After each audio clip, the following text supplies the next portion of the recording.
Welcome back to Worst Seats in the House. Mike Russo, Anthony LaPanta, coming to you from, believe it or not, downtown Minneapolis, a rare stop in Minnesota for me. I came back long enough, Anthony, to realize again that I am allergic to cottonwood. Well, it wouldn't have been a good weekend for you then to be outside with us. This was Donkey Classic weekend for us, so we were out on. My team won. My matches didn't go all that well for me. I went 1-3-4 in my 8 matches. Oh boy! But my team won, which is the most important thing. Unbelievable weekend though, I'm still recovering a little bit. I played 27 holes of unrelated golf on Thursday, but then the Donkey weekend starts on Friday morning with a practice round with AJ and I against Chad Graff, who flies in for the tournament, and Vinny. It's a throwback tournament to we used to always play against each other. And then Friday night, we have 24 people over for pasta feed and a bocce ball tournament in the backyard. It was raining, so that gets switched to a basement Olympics, but that night's a long night. 36 holes at Loggers Trail on Saturday. Not everybody, but I'd say 2/3 of the tournament back to our house for hot Dago sandwiches. Sunday morning, we get up, play 36 holes at White Eagle, and that's the end of the tournament. So it's a grind, but it's so much fun. 24 guys, 2 12-man teams. My team, the red team, won 29 matches to 25, so we ended up winning the championship this year. Such a fun weekend with a bunch of great Johnnies, a bunch of great TG Eagle guys, and then a bunch of guys my age. So it's so much fun. Yeah, very cool. But there was a lot of cottonwood. Yeah, you would not have been in a happy spot there. Had a little rain Sunday. Yeah. And now I'll be recovering until maybe Wednesday. Like this time of year in the state fair that I get where I'm like just swallowing Zyrtec by the day. But I leave again on Thursday morning, go back to Florida for the 50th time. You've been there a lot when the people at National Car Rental, actually, here's another example. So I've been going to there's this awesome restaurant right by my hotel called Taco Craft. And I was talking to the bartender the other day. And she's like, so where do you live? And I'm like, Minneapolis. And she's like, wait, what? And I'm like, Minnesota. And she's like, oh, you're here so much. I figured that you're local. I'm like, no, I just basically am local. But she had to know you used to cover the Panthers. Yeah, of course. But I've actually one of the Florida Panthers players joked to me the other day. He's like, have you reestablished your residency? Like, and then another one of the Panthers players chimed in. He's like, he's just covering us because he wants to get taxes off. He's going to just be here 6 months and a day. I'm like, no, I'm not Lou Nanne. And then I started telling him about Lou Nanne and his little racket. Anyway, we're joined by Anthony here at the Aquarius Home Services studio on location. We're coming from Bally Sports North, where Anthony just got done with Twins Live, watching the Twins game. And you're actually going on the road this week, Anthony, to Pittsburgh to do play for Corey Provis. I am. I'm excited about it. I've got the Yankee series in studio this week, and then Friday morning flying to Pittsburgh. I'll be working with Glenn Perkins and Corey and Trevor Plouffe on the. Are they aware that they can't drop any F-bombs on the air? Yeah, I think so. I had that. In fact, I got a call from Lou Nanne about that last week. I'll tell you that in a minute. But it'll be fun. I'm looking forward to it. The Pirates have a decent ball club and an exciting young pitcher. I'm not sure yet if we're going to see him, but visit Pizziola Primo, have a good little Italian dinner on Friday night. We don't have the game Friday night. It's like an Apple TV Italian game or something. Restaurant there, by the way. It's across from the Fairmont. Yeah. Have the Branzino. But then I have the Saturday and Sunday games in Pittsburgh. I'm excited about it. It's been a few years since I've filled in for Twins play-by-play. I'm pretty excited about it. Should be fun. Corey just has a weekend off, and he'll be back the following week. Our next live show is June 24th at Tuttle's. June 24th at Tuttle's at 7 p.m.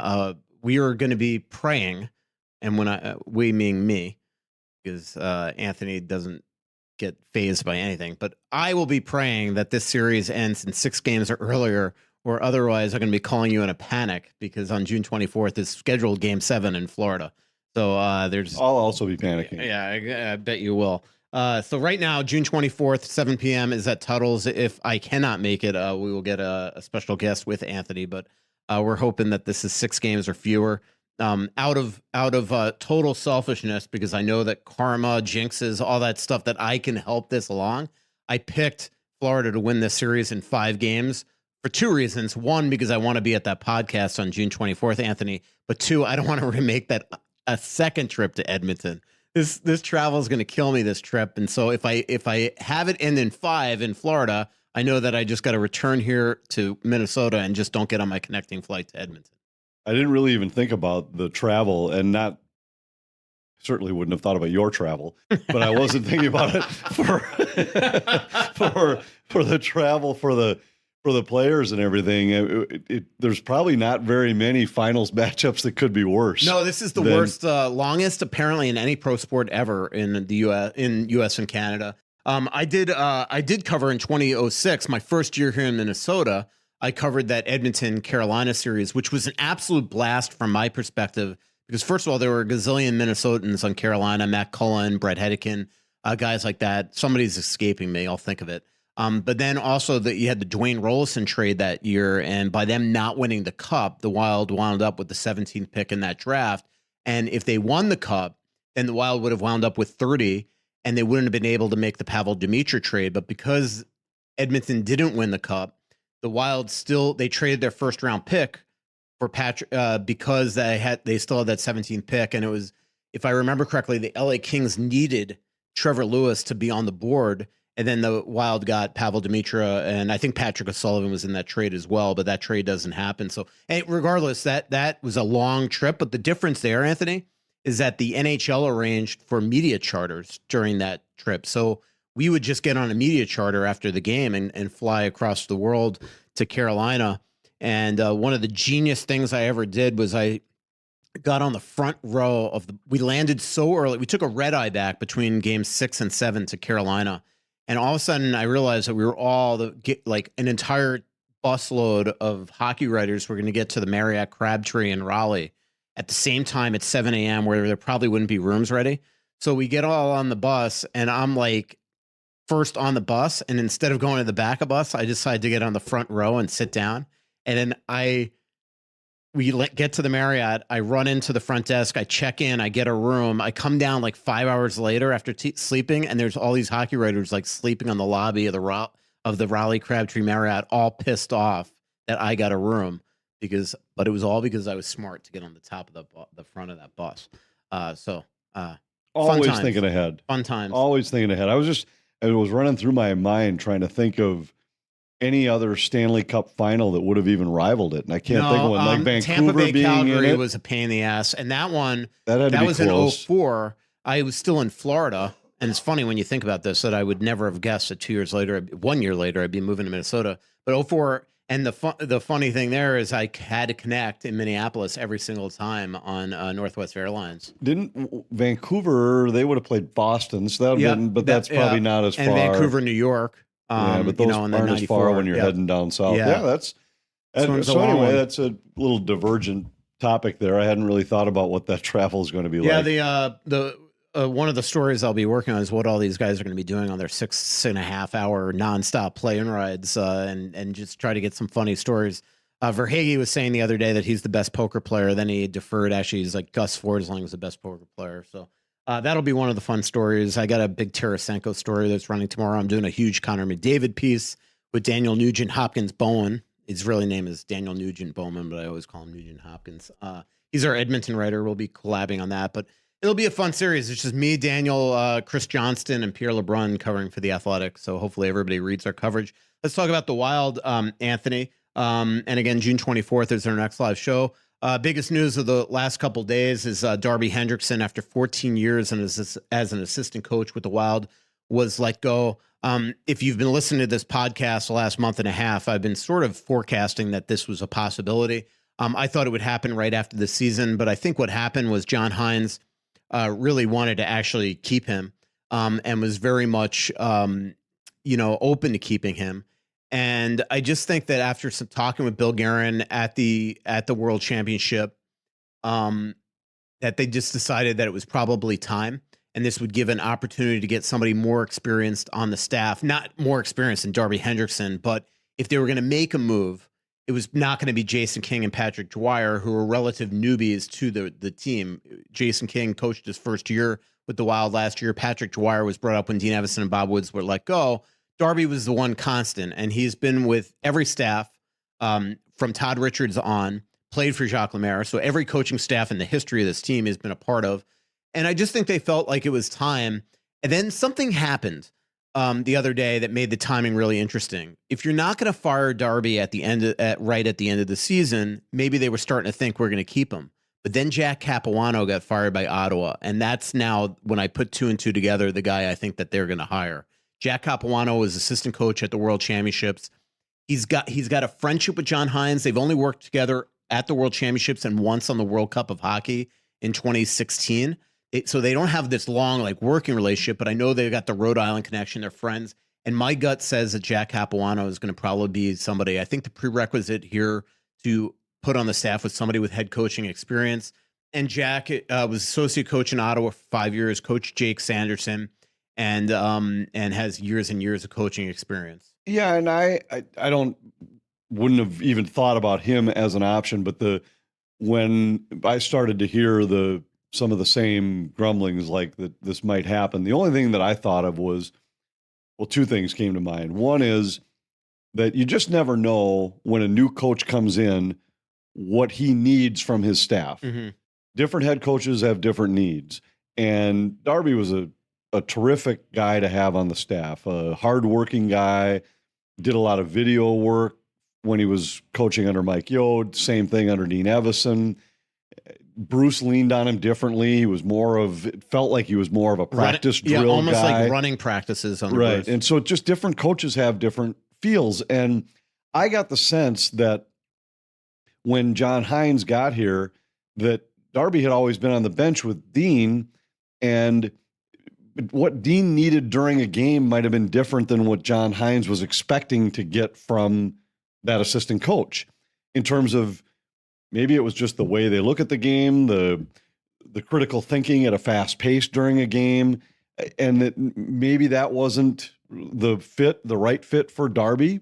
But the other thing is, whenever there's a change, you just never know if a guy has a guy somewhere else. And GM gets fired, new GM comes in, his guy might be his strength coach or his trainer or his video coach. You just don't know. And then through no fault of whoever that guy is, when you arrived, that's the guy who comes in and takes your spot. And I just wondered if maybe that was it too, that maybe John had somebody in mind. Yeah. And I don't know that I'm not saying I know this. This was before you brought up Capuano. I was just wondering if it was one of those 2 scenarios, because there clearly wasn't any problem with Darby Hendrickson. Yeah. There wasn't a reason to say, hey, this guy has to go. So I just thought there's probably one of 2 things. But now when you look at this staff, what it's lacking is somebody else to be a sounding board that's been a head guy, that's 100%. Had to make those decisions on the fly during a game, that now can be like a bench coach in baseball, that can be hey, you might think about this. We might be looking for this. Watching the other team's lines and how they might be juggling them or rotating them, whatever it is, to have somebody else that's a little more veteran with a little more of that kind of experience is valuable. And perhaps that's what the Wild felt they needed on this staff. And what's really interesting here is I don't get the impression that this was a total John Hines position. In fact, I think that John was not convinced and loved Darby and was willing to, have him continue. But I think it was in a lot of ways Billy feeling like this is time. The other thing here that I think that the other context here, and by the way, to your point that when you said that I don't think Darby did anything wrong, if anything, it's quite the contrary. The one value that Darby really had on the staff is the players love him. He is the liaison between sort of the players talking to him and then bringing it to the head coach. In a lot of ways, it's long been that way. So I'm sure that they weren't upset. That is something that's going to be lost. But the one thing that I think that we all have to remember is the Wild are handcuffed when it comes to their players. This roster that they had last year will pretty much be the roster next year, minus maybe a Philip Gustafson or something like that. But nobody's getting, right now I'm not anticipating a huge trade unless it is a Marco Rossi, which I think they are less inclined to do. So they're going to go out and sign one top 6 forward. They're not going to go out, I don't think, and sign bottom 6 guys unless they're one-way contracts that they plan to always put in Iowa, because they don't want to block out the Ogrins and the Husantinovs. So if you can't improve the penalty kill, which was 30th in the league last year with new personnel, you better damn sure make sure that you coach them better. And this is nothing against Pat Dwyer but these guys were bad under Bob Woods too. And so this is a personnel issue. So there needs to be somebody on this staff that comes up with some sort of way to get these guys to kill a penalty when it most matters. And so now if you bring in Jack Capuano, not only is he probably going to run the D, but my guess is he takes over the penalty kill with Pat Dwyer's input. And that is something that you can maybe figure out a way to remedy when you can't remedy the personnel. And that's just a fact. They have no flexibility right now to make really external player moves. So you better coach them differently. And maybe this is something that happens, Anthony. And I don't know what Capuano's role ever was on other staffs and at what least he did. In Ottawa, he did coach the D, which I don't know if something you want to hang your hat on, but Jake Sanderson is a stud. In fact, Jake Sanderson is somebody that I think really impressed Bill Guerin at the World Championship. And, it's probably somebody that's going to go up, frankly, against Brock Faber for some of these jobs on the Four Nations and the Olympic team that Billy's going to have to choose from. And all that we'll have to figure out and watch and see how it develops. But I think it's probably an indication too of a team and a staff that's willing to start to look at things perhaps differently than they ever did before, where it's, even though we all like this guy, is he really the right guy? And maybe it's a more indication of a more aggressive approach to things, that it's, as much as I think you might be hardworking and doing a great job, this isn't your strength. And we need somebody that's got penalty kill background, or in this case, I think probably head coaching background, if your instincts are right on who the guy might be.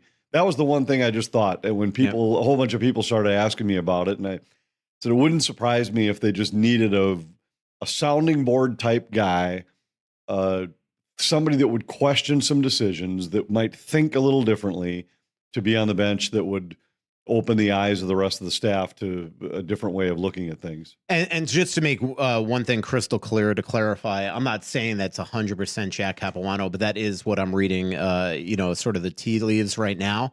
But I have talked to multiple sources that say that Jack is a top contender here. And maybe one thing that is slowing it down is I do hear, Anthony, that he is interviewed for the San Jose head coaching job. And maybe the delay here right now is we're trying to see who is hired there. Right now, Marco Sturm seems to be the reported front runner to coach San Jose. I'm sure Dean Evason's in that mix as well. But, if all of a sudden we find out in a couple of days that somebody is been hired as the head coach in San Jose, it wouldn't shock me if this is sort of imminent. Because I do think that Jack has interviewed other places for assistant coach, but my guess is that this would be his number one option. So we'll see what happens here. Other things that have happened in the last couple of weeks, Anthony, is in a row, the Wild had their amateur scouting meetings and their pro scouting meetings. So Judd Brackett and his entire crew were in here to start preparing for the draft. Right now, they have a first-round pick, a second-round pick, no third, a fourth, 2/5, and a sixth, I believe. I might be forgetting something there. The Wild are at number 13 right now, so they're game planning everything. They do all these different exercises on maybe how to move up. Who do they take at 13, or even moving down? The one thing I hear from a lot of scouts when I talk about this draft, Anthony, is that it's 11 or 12 sort of no-brainer can't misses in the first round. The Wild are at 13 naturally. So maybe this is an opportunity that you actually move down a couple slots, get an extra second-round pick, maybe even a third, because I'm sure they'd love to recoup the third-round pick that they traded for Marcus Johansson last year. So what if could you move down a few spots, get a first-round pick, trade 13, but also get a high second-round pick and maybe a third? I think that's something they're workshopping as well. But either way, I do think that the Wild feel like at 13, or whether even if they move down, that they're going to be able to get some sort of good player in this first round. Well, there's a couple things that come to mind there. One is I haven't talked to any scouts since the season ended and the Wild were locked at 13. But during the season, I a lot of times will talk to them just to get their ideas on how deep the draft is. And a lot of the numbers that guys, they were all like, top 10 are no brainer. Top 10 are good players, around that. So that's similar to what you just were talking about there. But that's part of the front office, the scouting and draft department that I find fascinating is when you're at 13, you're in a little bit of limbo. If you've got the third or fourth pick, you've got a pretty good idea what's going to happen. Right. Even if you've got 7 or 8, you've got a pretty good idea if there's a guy that you really want to try to move up a couple spots. Here, I'm sure there are a lot of teams out there that are in the, let's say, 15 to 25 range who might have a guy in mind. And if all of a sudden he's still available when the 13th pick comes up, hey, we'll make a deal. But you have no way of knowing that when you're the team holding 13. So you have to be prepared to make the right selection at 13 if you get it, but also to have in mind, all right, what if 15 was available to move up? What if 16 was available? What else would we want in that deal if the team with 17 called us and said, hey, they want to move up to 13? So I think and that's where all these scouts that are watching if somebody's in charge of, let's say, Chicago, they've got the Blackhawks, but they're also watching their minor league teams and everything. And they know, like, is there a guy down there that would be worth getting as a throw-in? Or what pick would we want to be willing to move down this far? I think there's so many fascinating elements to all of that to be prepared for. In this case, let's just say 13 comes and you're willing to move down. What would we want if we also got the 16 or the 17 or the 18 or the 19? There's 5 or 6 teams that might be in that window that would want to move up. Yep. And we've seen in the past also the Wild willing to move up. In fact, that's how they got Jesper Wallstedt. And then again, the pro scouts were in here and they're starting to game plan what they're going to do in free agency. My gut, as I've been reporting in The Athletic, is that Mason Shaw will not be tendered a qualifying offer, making him an unrestricted free agent. So you add that to the lists of Alex Goligoski, Dakota Murmas, players like that, Jake Lucchini, if I remember correctly off the top of my head. They're starting a game plan extending Brock Faber relatively soon after July 1. But again, I do think that they're going to go out and try to get a top 6 guy on a 1 or 2 year deal. And when you look at the 1 or 2 year deals, Anthony, out there's David Perron. There's maybe a Patrick Kane, although I'm sure he's looking for term. I'm covering a guy in Florida right now. I wrote a feature on him tomorrow that might fit that bill, and a Vladimir Tarasenko. There's Alex Wenberg. There's Anthony DeClaire. There's players like that. Matt Duchene. I mean, it's not going to be it's going to be somebody on a short-term deal, because once that 14.7 comes off next year, they're going to want to make sure, one, they have enough money to re-sign, to extend, Kirill Kaprizov, but then they want to go out and make some swings in free agency. And so they don't want to sort of blow their ability to do that now by signing somebody to a 4 or 5 or 6 year deal. They want to go get somebody that's sort of a stopgap until then. A stopgap. Any of those names intrigue you? I mean, I know we've talked a lot about Perron. It's all at the price. I would say Kane.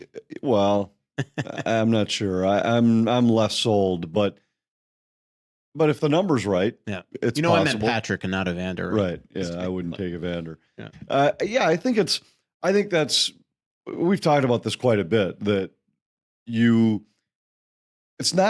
I don't view it as just a stopgap. Maybe a bridge would be a better word, because I think you're looking for a guy that can help get you back to the playoffs next year. Mm-hmm. We're not talking about just a guy to plug in there and fill space on a bridge team. Is a much better word. Yep. And so I think it's got to be a guy that fits there. And when you start looking at what this team has right now, and maybe it could be a slightly longer deal if the price is right, only if it's a player that you could see he's a top 6 guy now, but he could also help us in a 3rd or 4th line role a year or 2 further down the road. So I think there's a lot of variables there, and I haven't spent a ton of time studying who might be available this offseason and what those prices might be. I'm not really in a position to make a great guess on it. I'm just thinking more in general terms of what type of player they'd be trying to add.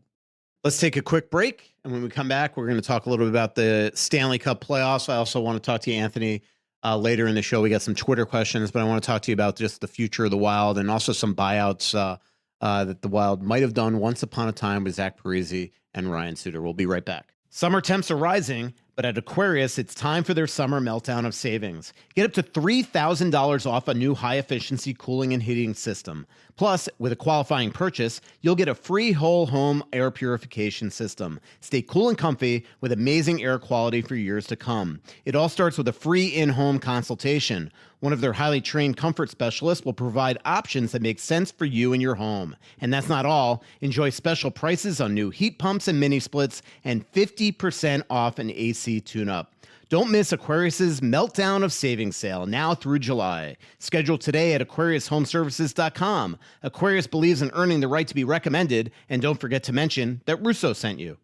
Don't wait. Save smarter with a 5.15% annual percentage yield 9-month certificate from Royal Credit Union. Royal's 5.15% 9-month certificate has no minimum opening balance and a locked-in rate for a guaranteed return on your investment. Open a 5.15% 9-month certificate at any Royal office or online at rcu.org/certificate515. Early withdrawal penalties could reduce earnings and principal. APY accurate as of 4/26/24. Insured by NCUA. Back here, worst seats in the house, Michael Russo, Anthony LaPanta, coming to you from Valley Sports North Studios, where Anthony is doing the Twins game, pre- and post-game show before heading off to Pittsburgh at the end of the week to do the Pirates and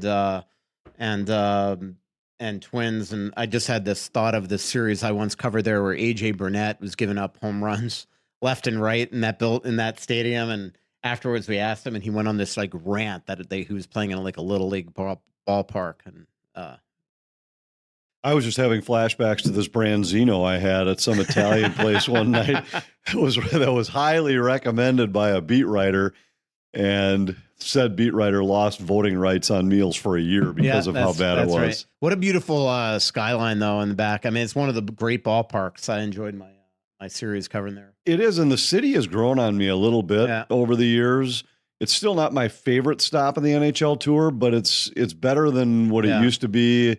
There's a couple spots I like. I jokingly mentioned it earlier, the Pizziola Primo, a little ho-hum Italian place, but the food's good, and they have that cool bar upstairs with a decent wine list.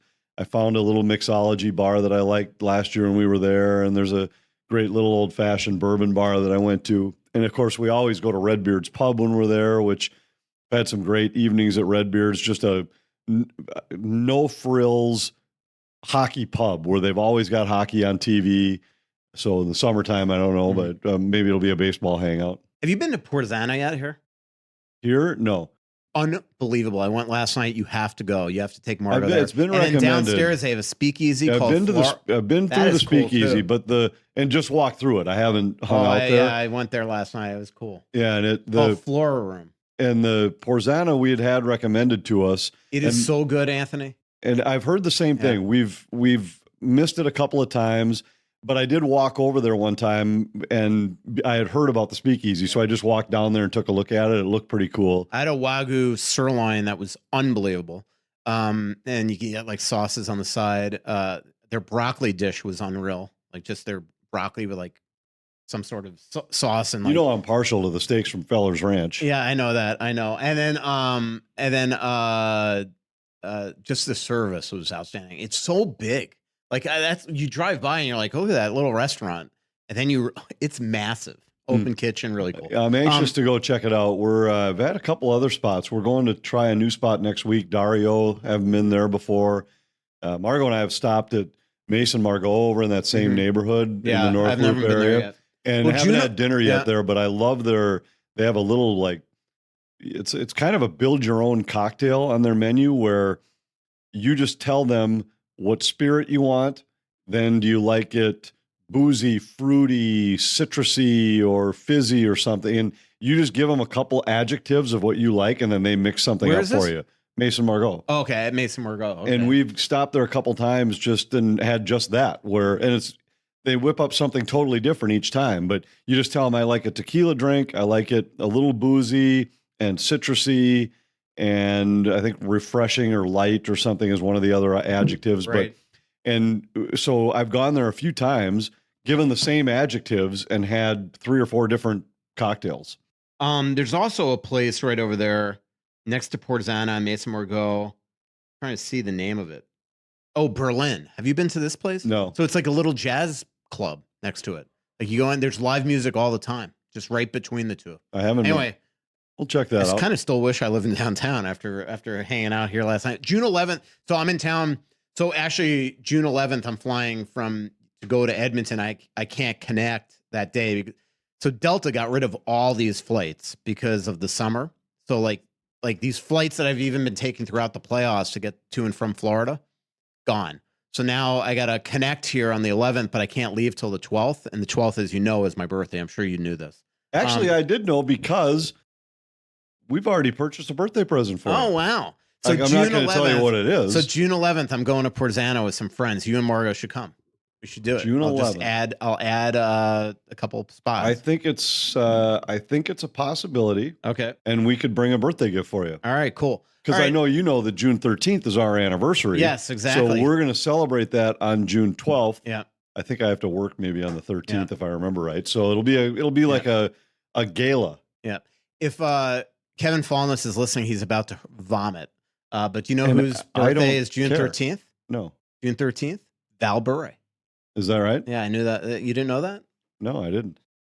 All right, let's talk about the Stanley Cup final, Anthony. The most important thing that we have to talk about is, God, did you get the last round wrong? But and 2, you swung and missed. You went 1-1. It's not that you different. went really badly. You wouldn't start a team in McDavid and Draisaitl. You take 30 players above them. They can't win with Draisaitl. I never said I would take 30 players ahead of them. I said that if I was starting a team, Connor McDavid wouldn't be my first pick. I think he's the most talented player in the league, but that I would start with Nathan McKinnon. Mm-hmm. And Draisaitl, I said I just didn't think you could win. And I'll say something more outlandish. You know who I probably wouldn't do this, but you know who I might actually freaking start up team with? Sasha Barkov. My God, is that guy terrific. Unbelievable.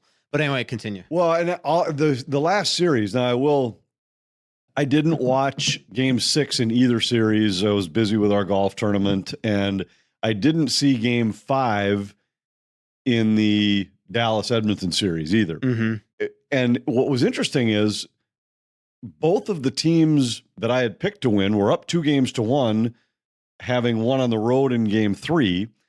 And the Rangers series was the one that is a little bit strange to look back. And to be clear, I think the Panthers were the better team in the series and deserved to win. Mm-hmm. But the Rangers had a lead in the third period on the road in game 4. Yeah. About to go up 3-1 going back to New York with a chance to wrap it up. And it's amazing how fast those series swapped. I did just kind of go back and look at the numbers, and it looked like in the game 6 Dallas-Edmonton game, again, I didn't watch it, but Dallas, they outshoot them 35-10. It was the lowest shots recorded by a team in a clinching win in some ridiculous number of years. And McDavid makes one unbelievable play and Edmonton wins. So I think Florida's been the best team in the playoffs. They deserve to be there. Edmonton, I would have bet against in the Vancouver series. I'm not betting on these series, but I would have bet against them against Vancouver. I would have bet against them against Dallas and would have lost both times. Before we talk about the final, I just want to quickly talk to you about the Rangers. How unimpressive, though, were like Kreider and Panarin and Zibanejad? I mean, this obviously has more to do probably with the way that Florida played them. But do you think they just ran out of gas? I mean, Laviolette does play the heck out of them. He does, and they play every special team. Right. And it was weird because they were really good down the stretch, and they were really good early in the playoffs, I thought. And Kreider had a couple huge shorthanded plays, including the goal that I thought was going to be the moment that you look back in that series and would say the Kreider shorthanded goal was what swung the series in New York's favor. But they couldn't get anything going. The stretches they had without shots on goal and offensive zone possession in that series were alarming.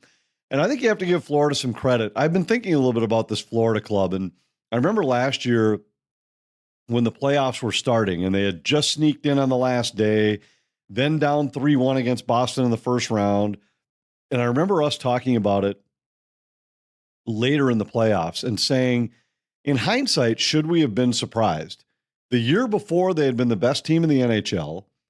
That year, they had fizzled for a while early. And yes, they needed a miracle finish and had to get some breaks elsewhere and go basically undefeated down the stretch just to get in the playoffs. Mm-hmm. But once they got in, should we really have been surprised that they made the run they did last year? Right. And now when you look back on it, over the last 3 years, if you throw out about maybe the first, let's say 2.5, 3 months of the season last year, when there was clearly an adjustment with a new head coach, and other than those growing pains, they've probably been as good as anybody in the NHL. Right. And it probably been the best team in the NHL over that stretch.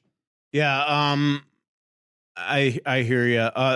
Let's talk about Florida real quick. I mean, Barkov, Forsling, if they're going to beat the Edmonton Oilers, they are going to have to continue to be well. I'm going to be really interested to see both on home and road who Barkov goes up against. Do you go up straight up against McDavid, or do you try Draisaitl just because of the size?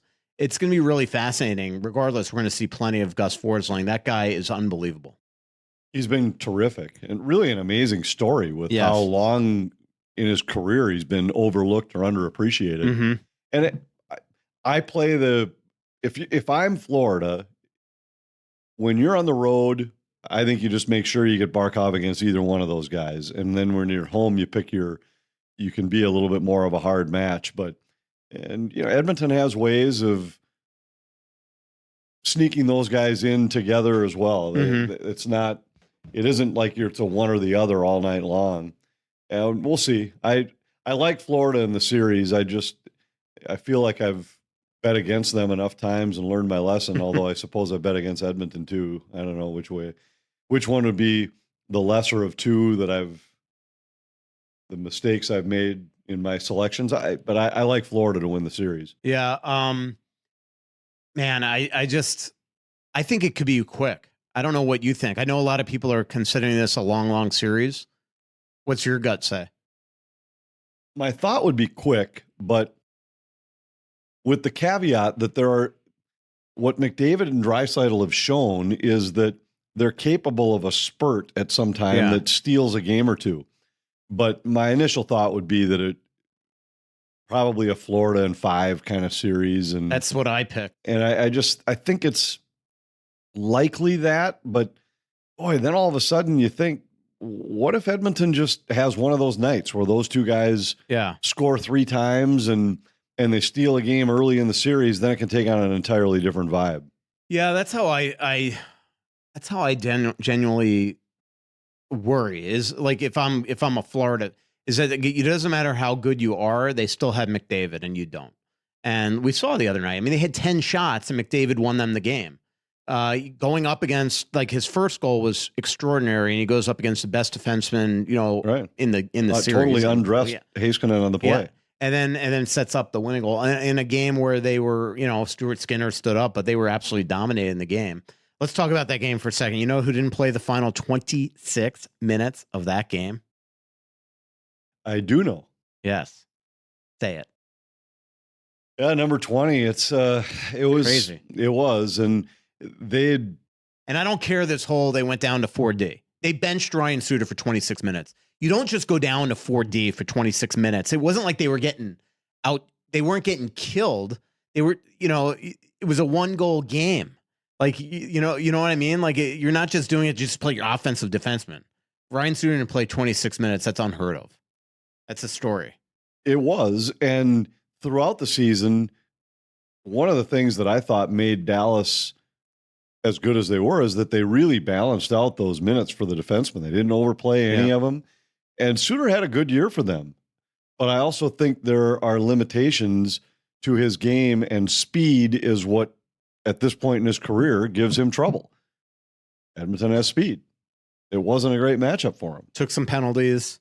Because of lack of speed. Yeah. Yeah.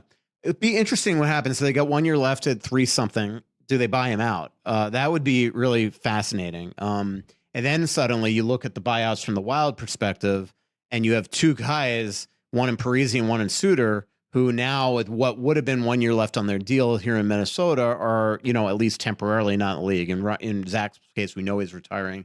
I'm sure Ryan would try to get another contract anywhere if they buy him out. We'll see.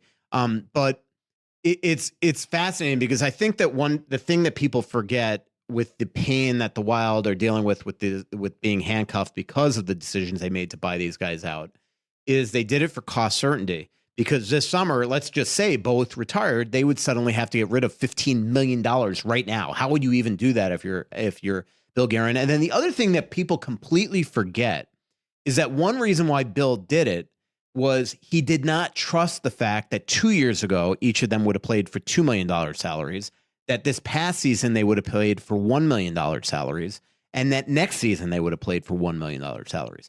So he was scared to death that they would retire on him, and then they would have the cap recapture. To make sure fans understand, it's because when you pay the contract, the amount you pay per year is whatever you agree to. It's the AAV that counts against the cap. Right. But so these players, they had been paid a lot more of the money up front. Out of $98 million they got from Minnesota. And so if they choose to retire, they don't get the remainder of their contract, but that amount is not the average. They don't have to give back the money that would have averaged out over the course of the contract. And I think if the Wild though would have had the cap recapture, that would have the cost savings would have hit them. And the other thing I think that people forget sometimes is that yes, there's this penalty, but if you had Parise and Suter still here, their combined salaries would put you in the same spot. Yes, you'd have those two players, but at this point in their career, you've got a guy in Ryan Suter who, as you just mentioned, he's getting benched at the end of key games. Zach Parise, we saw great that he came back and had the season that he did, but it isn't. You would have still had these guys and still would have had the same cap hit that you had throughout their career. So the cap hit would have been the same. You would have had limited mobility with the rest of your roster. The difference is you just would have had these two bodies still available to you. I just don't think the team would have looked all that different. You throw those two guys in there and instead of the cap hit. Absolutely. And you would have been maybe slower and all that stuff. I don't know. I mean, look, they knew what they were getting themselves into when they made those decisions, and we're all feeling it now. I mean, they're completely handcuffed. And again, going into the season, Anthony, they are going to have to be healthy, or they're going to have a lack of depth. When we come back, I want to talk to you about the future of the Wild. We have some Twitter questions as well. We'll be right back. Here's a word from some of our sponsors. I've been telling you about my friend Scott Dayton's shop, Twill, in the Edina Galleria for a long time. I want to give you some updates. Spring has arrived at Twill. We have a completely new collection of casual and dress clothing in the store now from all of our favorite vendors. Whether you're going on a trip to a warm weather destination or you simply want to get ready for spring in Minnesota, Twill is your one-stop shop for everything you need. Golf courses are opening soon. Get ready with new spring items from Peter Millar, Johnny O, Grayson, and Shoes. We have a full slate of events coming up as well. April 4th is our Samuelson Trunk Show. It's a great time to get your new summer suit or sport coat. April 12th and 13th is our signature Peter Millar event, our PM Crown Shop. It's absolutely loaded with fresh new merch. And hey, I wear Peter Millar all the time. Comfortable, durable, great stuff. So check out Twill in the Edina Galleria, twillmn.com. Hey everyone, Attorney Jerry Bosch here with Bosch Law Firm and WorkCompExperts.com. For almost 30 years, we've represented Minnesotans just like you all over the great state of Minnesota to guarantee they've been treated fairly and with respect when they've suffered a work-related injury. A work injury can change your life in an instant. You need someone on your side who can help you focus on getting back on your feet and getting paid while you do. You may be entitled to medical benefits, wage loss benefits, job placement, retraining, and payment for permanent disability. To make sure you are being paid all the work comp benefits you're entitled to, please call the attorneys at Bosch Law Firm. The call is always free, and there's never a fee unless we recover benefits on your behalf. Call 651-333-8300, Bosch Law Firm, or visit us at WorkCompExperts.com. Back here, worst seats in the house, Michael Russo, Anthony LaPanta, coming to you from Valley Sports North Studio. Next live show, Tuttle's on June 24th at 7 p.m. That'll be a fun show. It'll be nice to get back in front of a live audience. Anthony, one more thing on Sasha Barkov. What a captain, Anthony. Just being around this guy, he is so respectful of everybody. And one thing that we saw when they presented the Prince of Wales trophy the other day is they're taking the picture, and all of a sudden he sees Kyle Okposo going in the back, and he basically stops him subtly and puts him right next to him, right behind the trophy, front and center in this picture.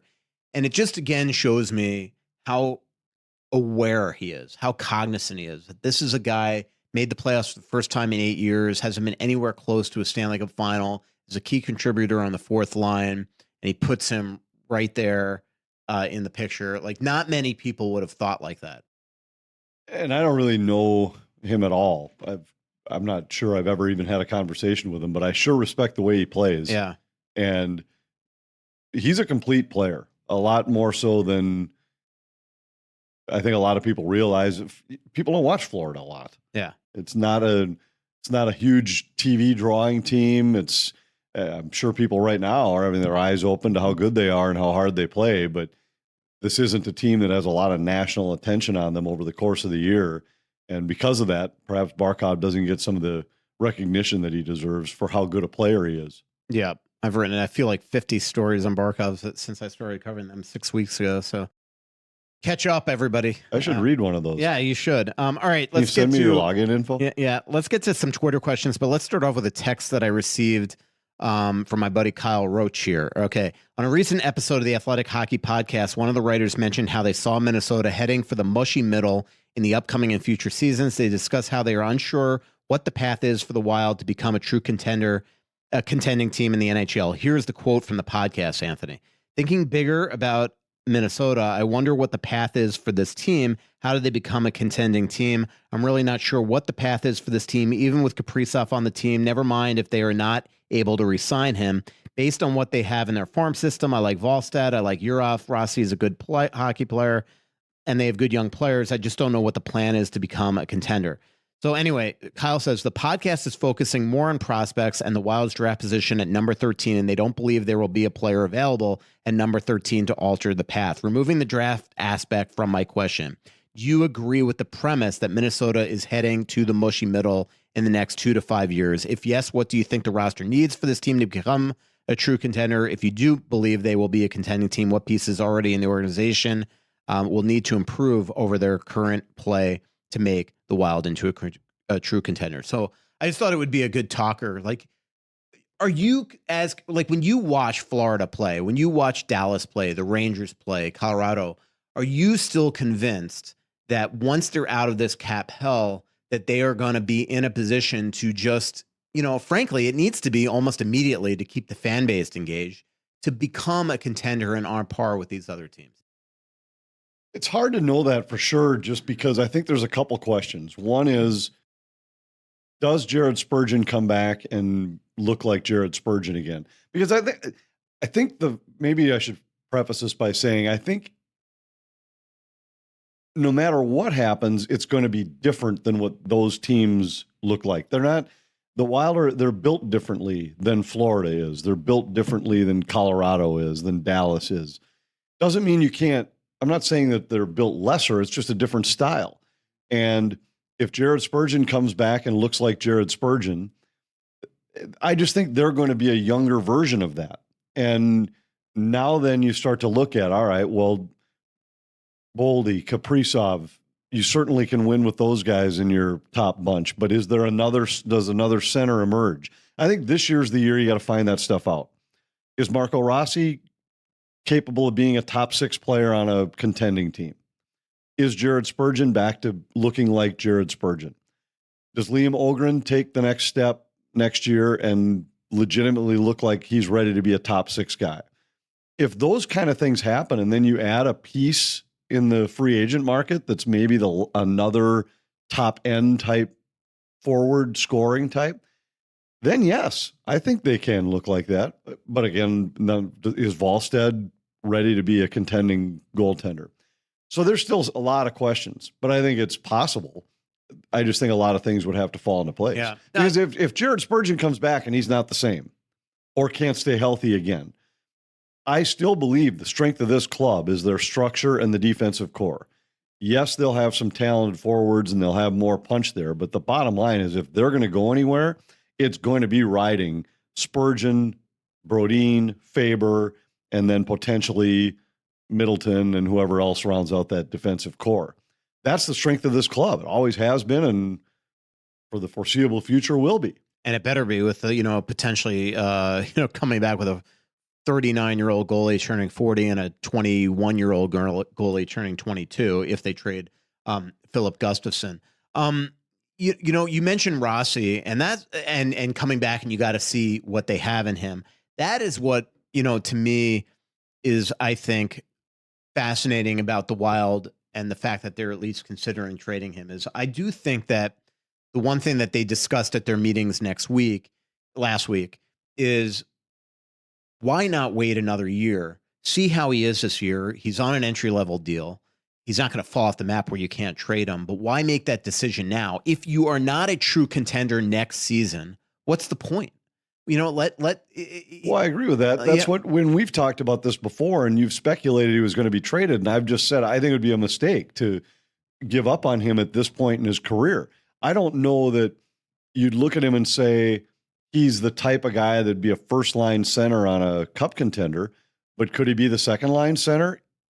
Could he be the guy who plays with Matt Boldy on the second line if Kaprizov's on your first line with somebody else? I think he absolutely could. Right. But I think we don't know that for sure yet. Yeah. But I think the potential's there for that. And I think the reason why they're even considering this is they're starting to look at it and they're like, all right, he's not a third or fourth line center.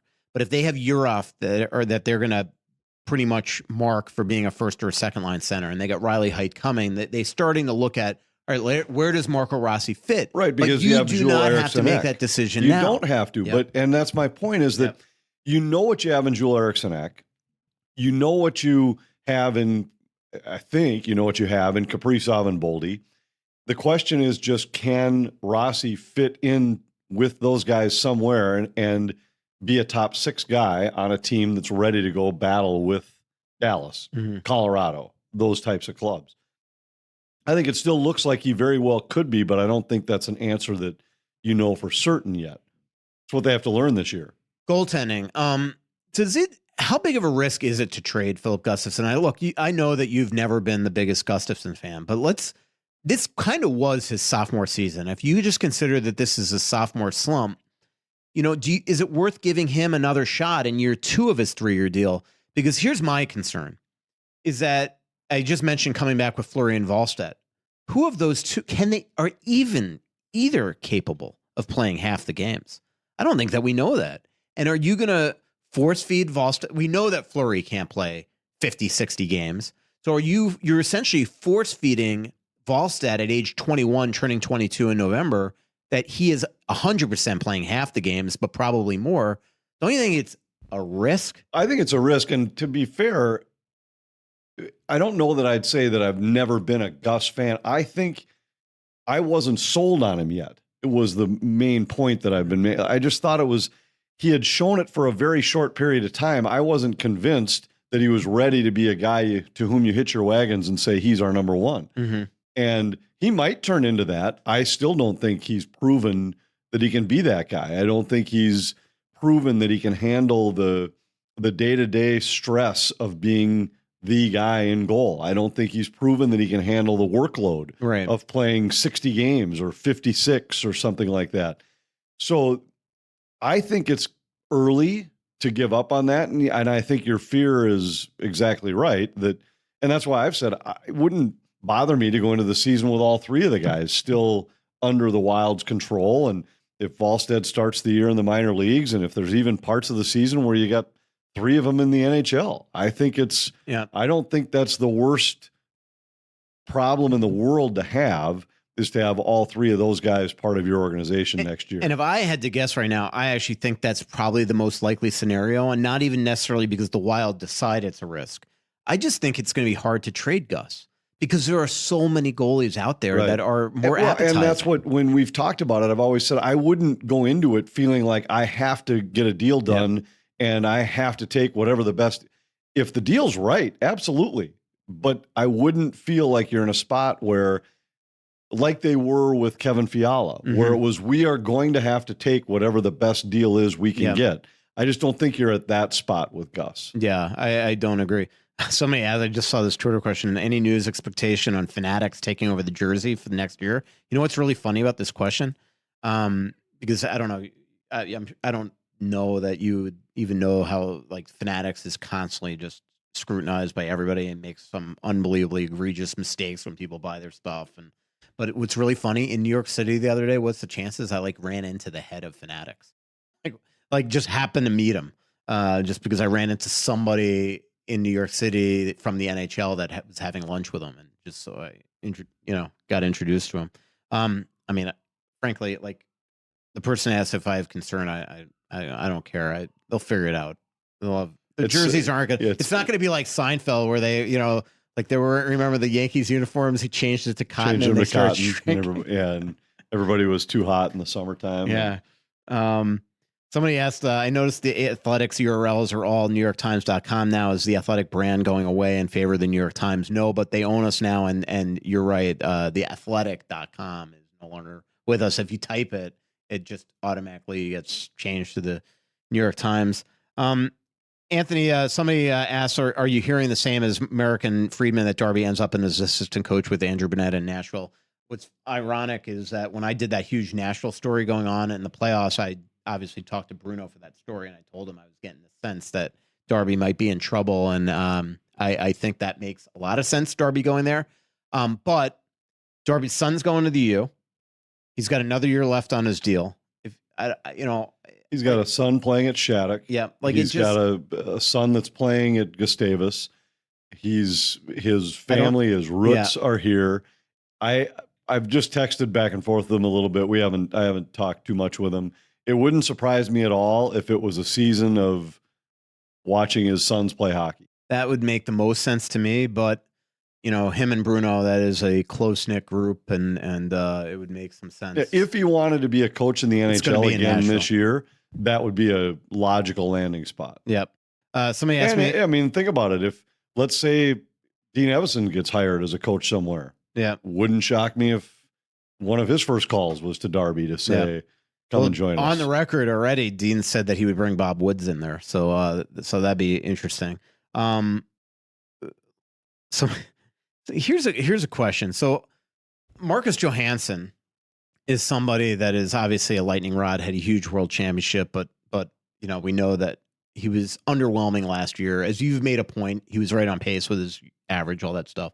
But if he's not going to be in the top 6 next year, which is very likely if they're healthy, can you, somebody asked, do you think that he could realistically play in the bottom 6? Because, part of me wonders if they're not going to do it. But I've often wondered, why not buy him out? Because then you save, you save $1.3 million or so. That's an extra 1.3 that you can now tack on to your potential top 6 free agent pursuit. And maybe that opens your door up to signing from maybe 3 or 4 likely options to maybe 6 or 7 if you have an extra 1.3. Wouldn't that be worth it? Possibly. I always hesitate to speculate with some of that stuff because of the fact that I just haven't spent much time looking at what free agents might be out there and what they might be willing, what they might command. Mm-hmm.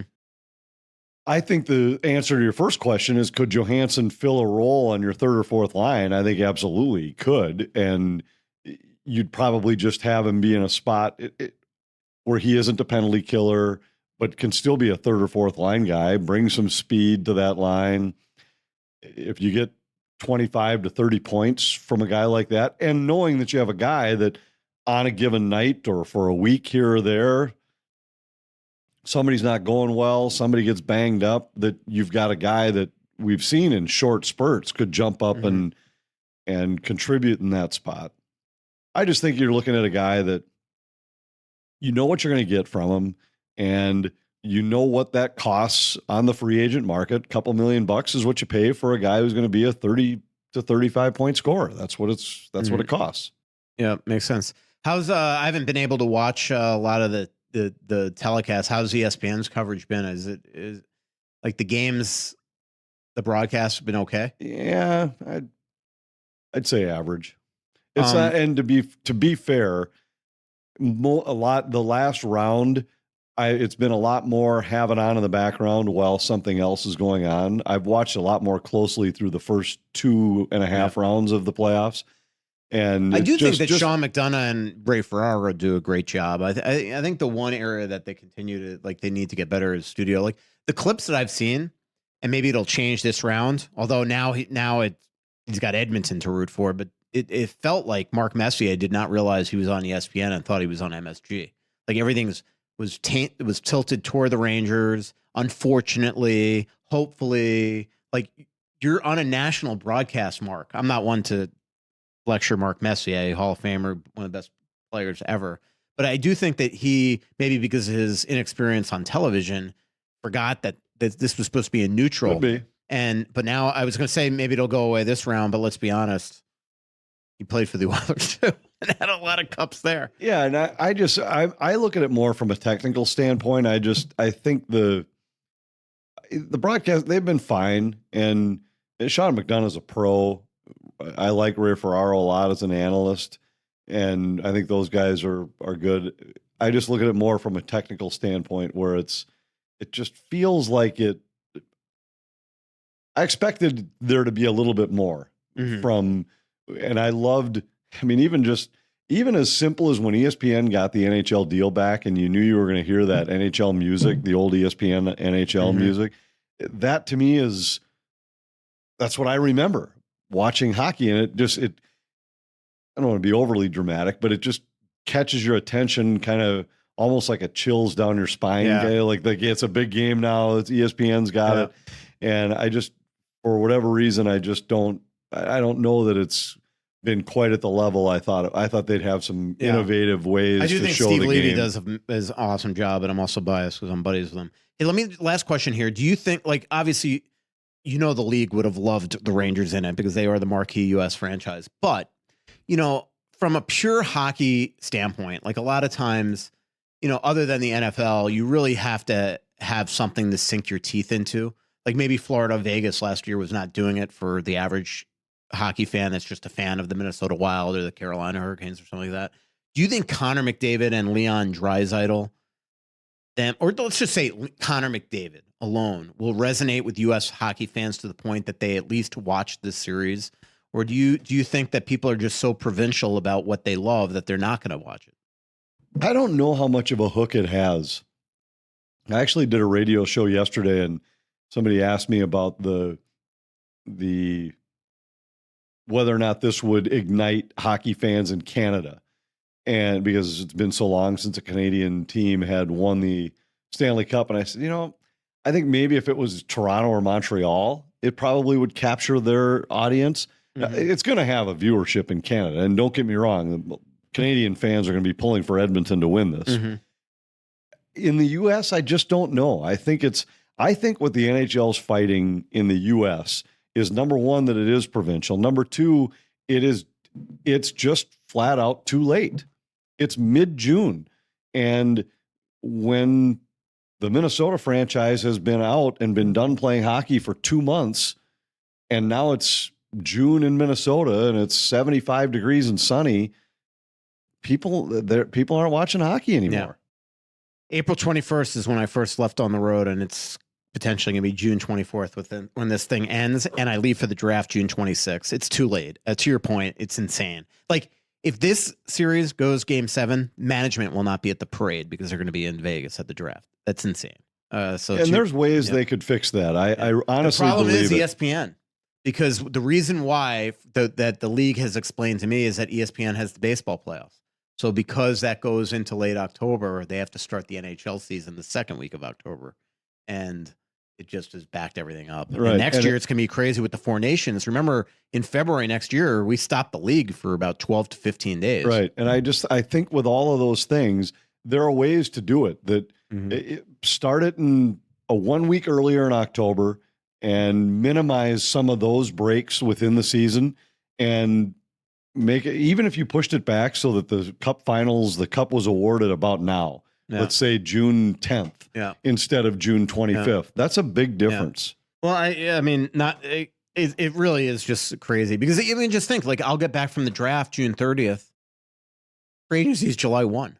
Like, that's just like everything's being made. And then, by the way, we go to Portugal. Yep. And then I come back and I'm freaking going to Prague for the NHL media tour and Vegas for the NHL media tour here. Like, I'm not having an off season, Anthony. This is unfair. All right.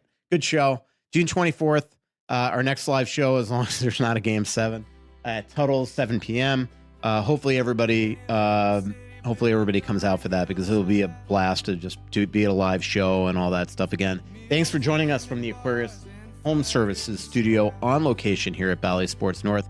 Thanks to our sponsors, Aquarius Home Services, your local authorized dealer for Connecticut Water Treatment Systems, Royal Credit Union, Twill in the Edina Galleria, Bosch Law Firm, and Feller's Ranch. Talk to you next week, Anthony.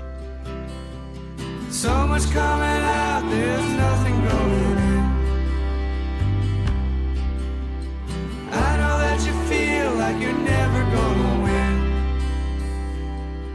Oh, but the world won't forgive